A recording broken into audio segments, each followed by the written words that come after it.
পাথরের এই রাস্তায় হাঁটতে গিয়ে ছোটবেলা এরকম পাথরের সাথে শত শতবার হোঁচট খেয়েছি।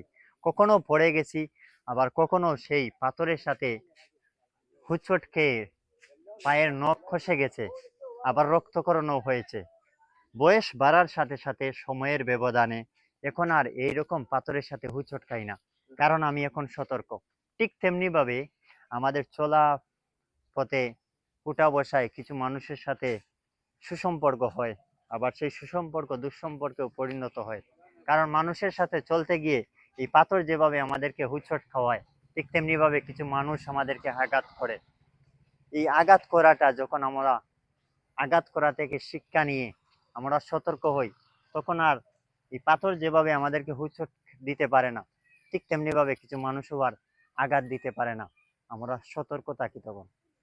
এরকম সতর্ক থাকা আমাদের প্রতিটি মানুষের উচিত।